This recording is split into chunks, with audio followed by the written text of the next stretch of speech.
Saudara-saudara, hari ini kami akan mengupdate kembali data kinerja kesehatan yang kita himpun datanya dari pukul 12.00 WIB kemarin sampai dengan hari ini. Pemeriksaan spesimen yang kita lakukan hari ini adalah sejumlah 21.233 spesimen, sehingga total spesimen yang diperiksa adalah 689.492 spesimen. Dari data ini kita mendapatkan kasus konfirmasi positif sebanyak 1.113 orang, sehingga totalnya menjadi 49.009 orang.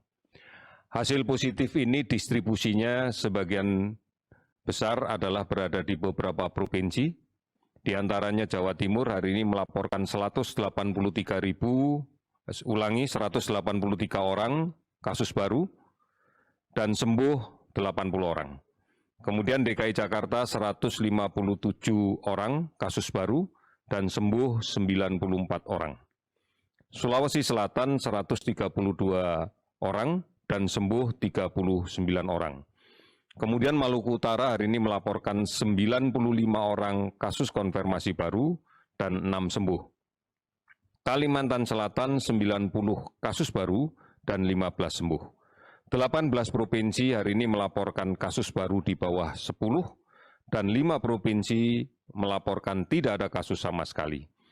Beberapa provinsi yang kasus sembuh lebih banyak dari kasus yang konfirmasi positif adalah Kalimantan Timur, 9 kasus baru 10 sembuh, Gorontalo 7 kasus baru dan 31 sembuh, Sumatera Barat 3 kasus baru dengan 14 sembuh, Lampung 2 kasus baru 4 sembuh, Yogyakarta 1 kasus baru dan 4 sembuh, Papua Barat 1 kasus baru dan 16 sembuh, kemudian Bangka Belitung tidak ada kasus baru, dilaporkan 9 sembuh, Bengkulu tidak ada kasus baru, 1 sembuh, Kalimantan Barat tidak ada kasus baru, 5 sembuh.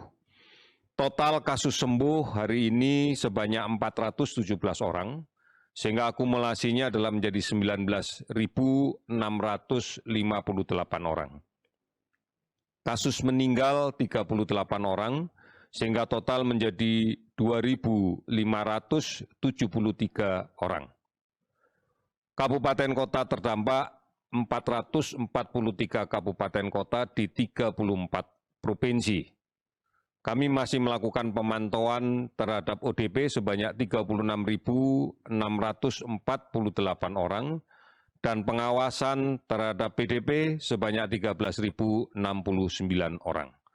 Saudara-saudara, harus kita pahami kembali bahwa proses penularan yang terjadi hari ke hari di beberapa provinsi ini menggambarkan bahwa masih ada sumber penularan yang berada di tengah masyarakat. Kasus yang positif dan kemudian tidak memiliki gejala yang signifikan membuat merasa lebih aman atau merasa sehat. Ini yang tidak disadari dan kemudian masih adanya kelompok rentan yang tidak mematuhi protokol kesehatan, tidak menjaga jarak, tidak menggunakan masker, dan kemudian tidak rajin mencuci tangan. Inilah yang kemudian menjadi kelompok rentan untuk tertular. Dan ini memberikan gambaran kasus baru yang muncul. Beberapa saat kita telah mencoba menghitung suatu data bahwa seseorang yang membawa virus tidak menggunakan masker, melaksanakan kontak dekat dengan orang yang rentan, tidak menggunakan masker, maka kemungkinan terjadi penularan 100%.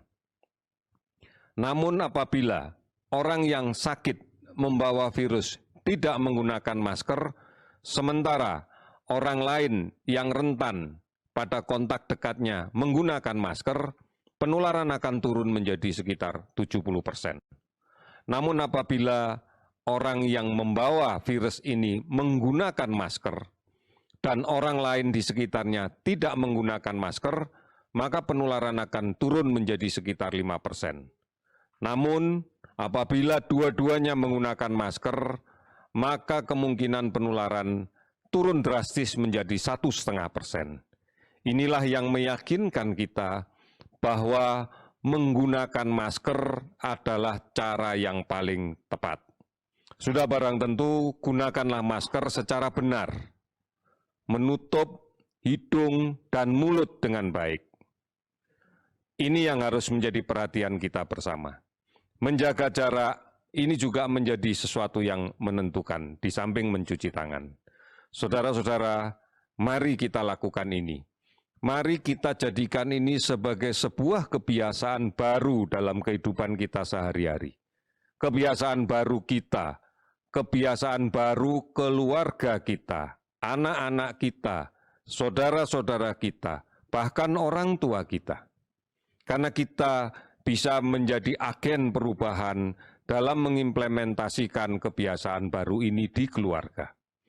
Kami yakin apabila ini secara kuat dan kukuh kita pegang, maka komitmen kita bersama untuk memutuskan rantai penularan COVID-19 akan lebih baik lagi.